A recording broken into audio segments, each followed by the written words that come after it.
नन्ही चिड़िया की माँ को मरे आज काफी दिन बीत गए थे और अब उसका पापा एक चिड़िया से शादी करके घोंसले में ले आया था। उसकी सौतेली माँ के साथ उसकी एक बेटी भी थी। पापा, ये कौन है? बेटा, ये तुम्हारी नई मम्मा है। अब ये हमारे साथ हमारे घोंसले में ही रहेगी और तुम्हारी पहले वाली मम्मा जैसा प्यार ही किया करेगी। पापा, सच में? फिर तो आपने बहुत अच्छा किया जो मेरे लिए मम्मा ले आए। मुझे भी मम्मा की कमी बहुत महसूस होती है। वो छोटी चिड़िया बहुत खुश थी। वो बहुत मासूम थी। वो ये नहीं जानती थी कि जिस तरह वो अपनी नई मम्मा के लिए खुश हो रही है, उसकी सौतेली माँ को तो वो बहुत बुरी लग रही थी। उसकी आंखों का तारा तो बस उसकी अपनी सगी बेटी ही थी। लेकिन वो छोटी मीनू चिड़िया अपनी सौतेली माँ का बहुत प्यार करती है। फिर ऐसे ही कुछ समय बीत जाता है और मीनू चिड़िया का पापा भी एक हादसे में मर जाता है। मीनू चिड़िया के पापा के मर जाने के बाद उसकी सौतेली मम्मा को तो मौका मिल गया था मीनू को घर की नौकरानी बनाने का। वो हर काम मीनू चिड़िया से करवाने लगी। मीनू घर का भी सारा काम करती और बाहर से दाना भी ढूंढ कर लाती, लेकिन उसकी सौतेली माँ फिर भी उसे डांट देती। मीनू, ये तुम क्या कर रही हो? खुद दाना लाती हो और खुद ही सारा खा जाती हो। हमारे लिए भी थोड़ा छोड़ दिया करो। लेकिन माँ, मैं तो अभी खाने लगी थी। बाकी दाना तो टीना खा कर गई है। तुम्हारी हर समय मेरी बेटी पर ही नजर रहती है, इसलिए तो मेरी बेटी इतनी कमजोर सी है। चलो जाओ और जाकर काम करो। कुछ ही दिनों में बारिशें भी शुरू होने वाली हैं। जाकर सूखा घास इकट्ठा करो और घोंसले की मरम्मत का काम शुरू करो। माँ, टीना को भी भेज दे मेरे साथ। हम दोनों बहनें मिलकर काम कर लेंगी। नहीं, टीना नहीं जाएगी तुम्हारे साथ। मेरी बेटी इतनी नाजुक सी तो है, वो ऐसे काम नहीं कर सकती। तुम अकेले ही जाओ। और मीनू बेचारी अकेले ही चली जाती है। सूखा घास इकट्ठा करते करते मीनू थक जाती है और वो वहाँ एक पेड़ के नीचे आराम करने के लिए लेट जाती है और मीनू की आंख लग जाती है। फिर ऐसे ही शाम हो जाती है। बेटा उठो, देखो कितनी शाम हो गई है। और जैसे ही मीनू की आंख खुलती है, सामने उसे एक चिड़िया दिखाई देती है। एकदम उसे ऐसे लगा जैसे उसकी सगी माँ ने उसे जगाया है। आप कौन है आंटी? मैं यहाँ पास में ही रहती हूँ। यहाँ से गुजरने लगी तो तुम पर नजर पड़ गई। बेटा, इतनी शाम तक घर से बाहर नहीं रहते। तुम्हारी माँ परेशान हो रही होगी। माँ तो नहीं है मेरी, सौतेली माँ है जो मेरे देर पर आने की जरा परवाह नहीं करती। उसे तो बस काम चाहिए, मैं चाहे सारी रात घर से बाहर रहूं। बेटा, क्या तुम्हारी सगी माँ नहीं है? नहीं, मेरी माँ बहुत पहले ही मुझे छोड़कर जा चुकी है। मुझे तो अच्छे से याद भी नहीं है कि वो कैसी थी। तुम्हारी दूसरी मम्मा को तुम्हें अकेले नहीं भेजना चाहिए था। ये इलाका इतना अच्छा नहीं है। बेटा, चलो मेरे साथ, मैं तुम्हें तुम्हारे घर तक छोड़ाती हूँ। और फिर मीनू चिड़िया लक्ष्मी चिड़िया के साथ चली जाती है। अभी वो घर से थोड़ा दूर ही थे कि शोर सुनकर वहीं बैठ जाती हैं। टीना, मैं तुमसे कह रही हूँ कि बाज आ जाओ अपनी हरकतों से। अब तो तुमने मेरे साथ बदतमीजी भी शुरू कर दी है। एक मीनू है जिससे मैंने कभी प्यार से बात नहीं की, फिर भी मम्मा मम्मा करती रहती है मेरे आगे पीछे। तो मैं क्या करूं? वो तो है ही ऐसी बेशर्म। थोड़ी सी अगर गैरत हो, जितनी बेइज्जत आप उसे करती हैं, कब का छोड़कर जा चुकी होती।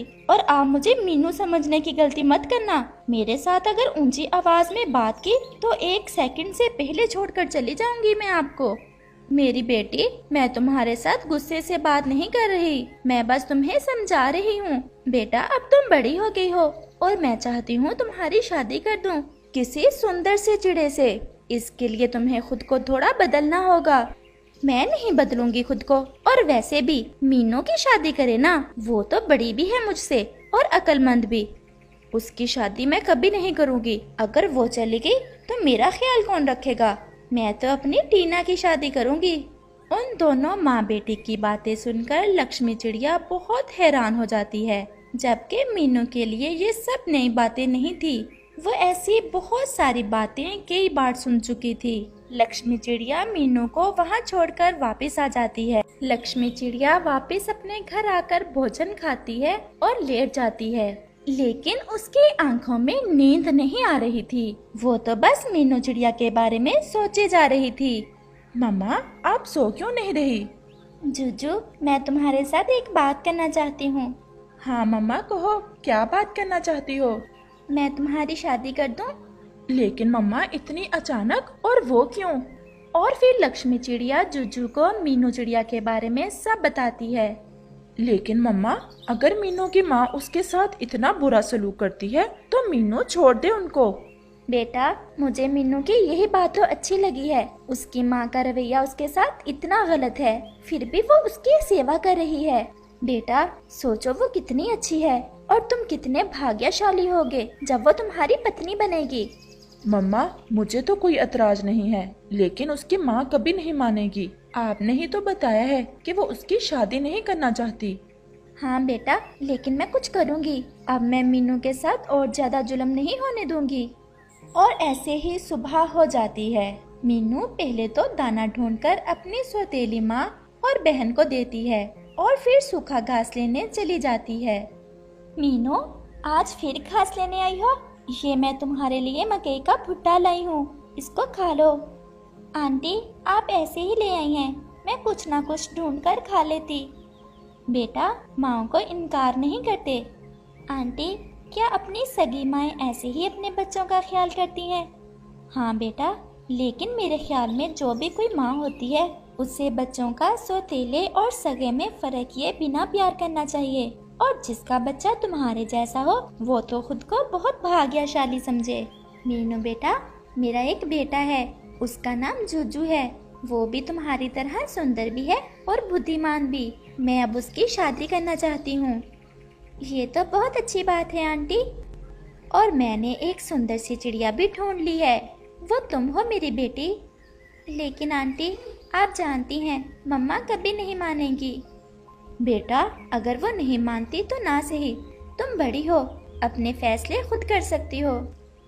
लेकिन आंटी, मैं उनको नाराज नहीं करना चाहती।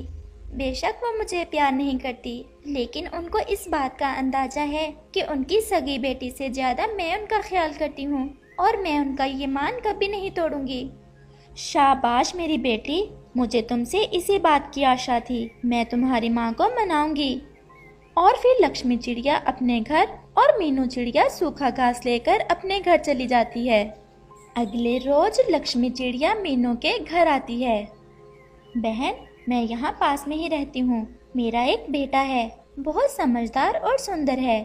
मैंने आपकी बेटी को देखा था, मुझे वो बहुत अच्छी लगी। मैं चाहती हूँ कि अपने बेटे की शादी उससे कर दूँ। हाँ हाँ, मेरी बेटी भी बहुत सुंदर है, मैं अभी बुलाती हूँ उसे। टीना, टीना इधर आओ। नहीं बहन, मैं मीनू की बात कर रही हूँ। आप टीना को देखे तो सही, वो मीनू से भी ज्यादा सुंदर है। लेकिन मुझे मीनू ही पसंद है। तो फिर आप जा सकती हैं। लेकिन बहन, वो भी तो आपकी ही बेटी है, आपका इतना ख्याल करती है, टीना से ज्यादा आपको चाहती है। अच्छा, तो ये मीनू की बच्ची घास लेने के बहाने तुमसे जाकर मिलती है और हमारी चुगलियां लगाती है। नहीं, मीनू ने ऐसा कभी नहीं कहा। मैं सब समझ चुकी हूँ, आप चली जाएं यहाँ से। और फिर लक्ष्मी चिड़िया नाराज होकर वहाँ से चली आती है। आ जाएगी मीनू की बच्ची, इसे तो मैं पूछती हूँ। अभी वो ये सोच ही रही होती है कि एक पत्थर आकर उसके पंख को लगता है और उसका पंख शदीद घायल हो जाता है। वो जोर जोर से चिल्लाती है, टीना, टीना जल्दी आओ। और टीना गुस्से में आती है। क्या बात है, आप क्यों चिल्ला रही हैं इतना? मैं अपनी सहेलियों के साथ जाने लगी थी। बेटा, मेरे पंख में पत्थर आकर लगा है, मैं बहुत तकलीफ में हूँ, मेरे पास आ जाओ। आपकी तो आदत है छोटी सी बात को इतना बड़ा बनाना। मैं जा रही हूँ अपनी सहेलियों के साथ, मीनू आती ही होगी, वो देख लेगी आपको। और टीना वहाँ से चली जाती है।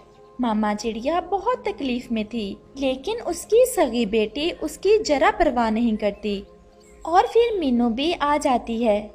मम्मा ये क्या हुआ आपको? और मीनू रोने लग जाती है। वो जल्दी से बुलबुल की तरफ जाती है और बुलबुल को अपने साथ लेकर आ जाती है। बुलबुल मम्मा चिड़िया की मरहम पट्टी करती है और दवा देकर चली जाती है। मीनू अपनी माँ को दाना खिलाती है और उसके पास ही बैठी रहती है। मम्मा चिड़िया बहुत शर्मिंदा थी। जिस बेटी को उसने कभी प्यार से देखा भी नहीं था, वही उसके लिए परेशान थी। और जो बेटी उसकी अपनी सगी थी, वो उसकी परवाह किए बिना ही अपनी सहेलियों के साथ चली जाती है। मीनू मेरी बच्ची, मुझे माफ कर दो। मैंने तुम्हारे साथ हमेशा बुरा किया है। मम्मा प्लीज, आप मेरी माँ है और माएँ कभी भी अपने बच्चों का बुरा नहीं करती। मम्मा चिड़िया की आंखों से आंसू थे कि रुकने का नाम ही नहीं ले रहे थे। और फिर अगले रोज मम्मा चिड़िया लक्ष्मी चिड़िया को अपने घर बुलाती है और मीनू की शादी के लिए हाँ कर देती है। लक्ष्मी चिड़िया बहुत खुश थी क्योंकि उसे मीनू की शक्ल में एक बेटी मिल गई थी। और फिर वो बहुत हंसी खुशी का जीवन बिताने लगी।